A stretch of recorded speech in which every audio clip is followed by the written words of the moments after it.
Hey everybody, Merry Christmas, Happy Holidays. I hope Santa brought you something nice, and if he didn't, you know, you can go out and get yourself something. It's not too late. I'm going to keep the Christmas season going with a little lights or something. We'll see what I put up there. And, a nice little stocking stuffer to keep you feeling Christmassy. If you didn't get anything, here's a good idea. Recently, I started messing around with OD pedals. I have a 1990 back here. Compared to high gain amps nowadays, this is what you would consider to be a medium or a medium high gain amp. Nothing wrong with the amp, of course, but true to the JCM 900, it just simply isn't a metal amp.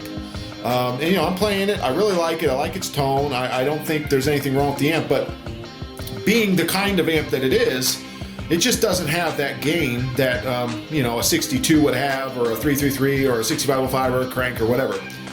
So I found myself thinking, well, I wonder what this thing would sound like with a little more overdrive, or whatever. So I decided I was going to experiment with some OD pedals, and I really like the results that I'm getting out of a pedal I recently bought. This is the Behringer OD400. Now, of course, Behringer makes a number of OD pedals. There's the vintage overdrive, which is more like a tube scream or whatever. This one, in their array of overdrives, is, I guess you would want to say, I hate to use the term, but more of a metal kind of an OD. It's more beefy, it's more muscular, it's less, I guess the vintage type of overdrive would be more of a twangy Stevie Ray Vaughan Fender type of overdrive, more of a bluesy overdrive, where this one is more muscle, right? So I bought this one. Here it is, a $30 pedal, plastic, $30, what are you gonna do? It's worth a shot. And I'm happy to say I'm very, very pleased with the results. Well, let me show you the controls. I'm not using a whole lot of the pedal in my overall sound. I mean, if you look at the level, I have just a tiny little bit of boost, tiny bit. Tone-wise, I'm just a little bit off at 12 o'clock, so I'm only darkening it up just a little bit, and then drive, I've only got it turned up about 20%. That's all I need, And what I end up with is still a very natural, organic tube amp sound. Whatever worries I had about the pedal being synthetic or sounding fake or sounding tinny or whatever you expect from a cheap pedal, all those worries have gone away. In fact, this really is a very organic sounding pedal. And when I plug it in and I use it with this amp or the Steve I Legacy, you can also say that the Steve I Legacy is also a medium or a medium high gain amp. And so with these kinds of amps like this, a nice little OD pedal really does a lot, and you don't feel like you're doing something artificial to the amp or kind of taking away from the tone or compromising the sound of the amp. In fact, it sounds very natural and very real. It sounds like the amp actually sounds that way when you engage the OD pedal. So for $30, man, this is just another impressive creation by the Behringer people. Of course, the Bugaras, I'm very happy with those. And so this pedal, $30, man, let's give it a test run. Here's the clean channel without the pedal, just clean by itself.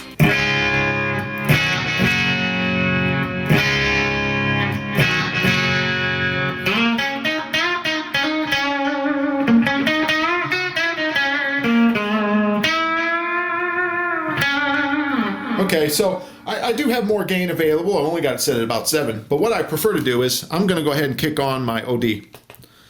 And I'm going to use more gain from the pedal.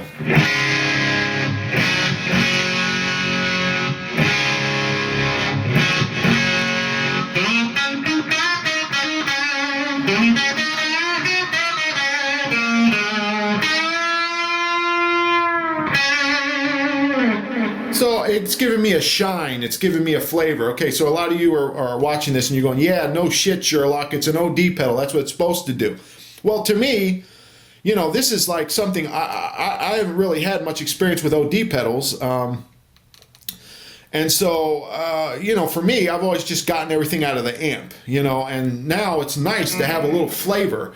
And it's nice that I didn't have to spend a whole lot of money. I mean, for $30, man, and there's nothing cheap about the pedal at all. So let's go ahead now. This is what it's really good for. Let's go to the dirty channel. All right, so I got the gain all the way up on the head, right? Okay, so when you hear that, you think to yourself, well, that's not a low gain amp. It's obviously got a lot of balls. It's got a lot of muscle to it.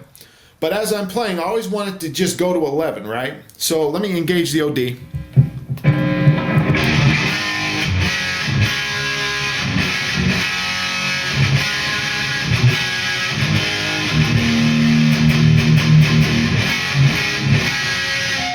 So I hope that the camera, mic is picking this up. You got a beefy amp to begin with. It's got a lot of, good bellowing sound to it, but this pedal really just gives it a flavor, and it sounds very natural. It sounds very organic.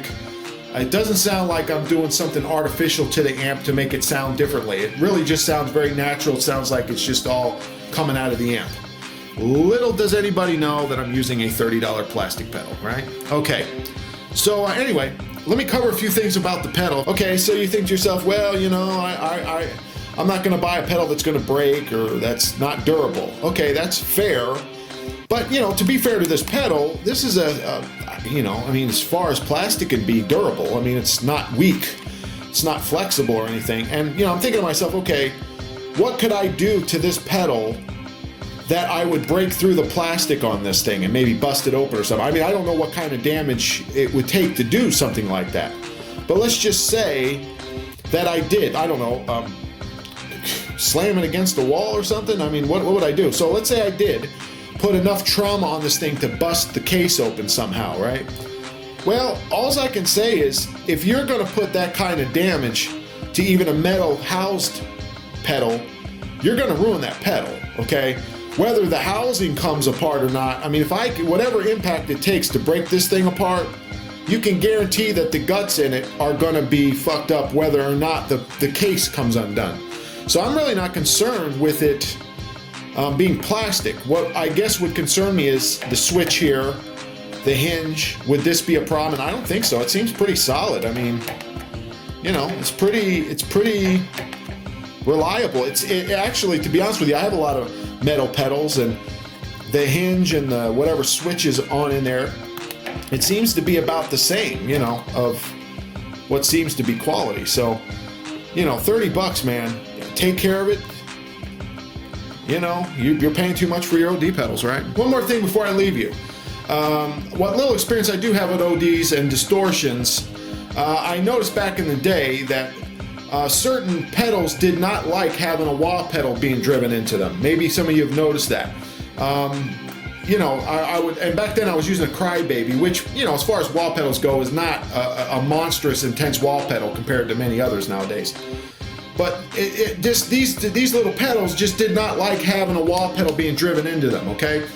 And I was really interested to see how this OD400 would handle having, I guess what you could say is the mother of all wahs, or one of them anyway, and that's the Steve Vai Bad Horsey 2. This is a very intense, very loud, very screaming wah pedal, certainly far more intense than a Crybaby. So the OD's engaged, the wah pedal's driving into it, and then to the amp. We'll see what happens.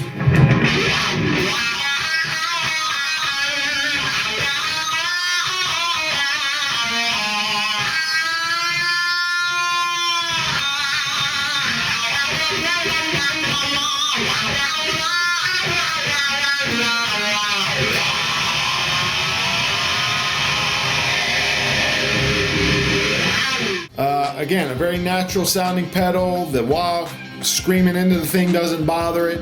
Handles it for whatever that's worth to you to know that. Stay tuned for more videos coming up. Happy holidays. Merry Christmas.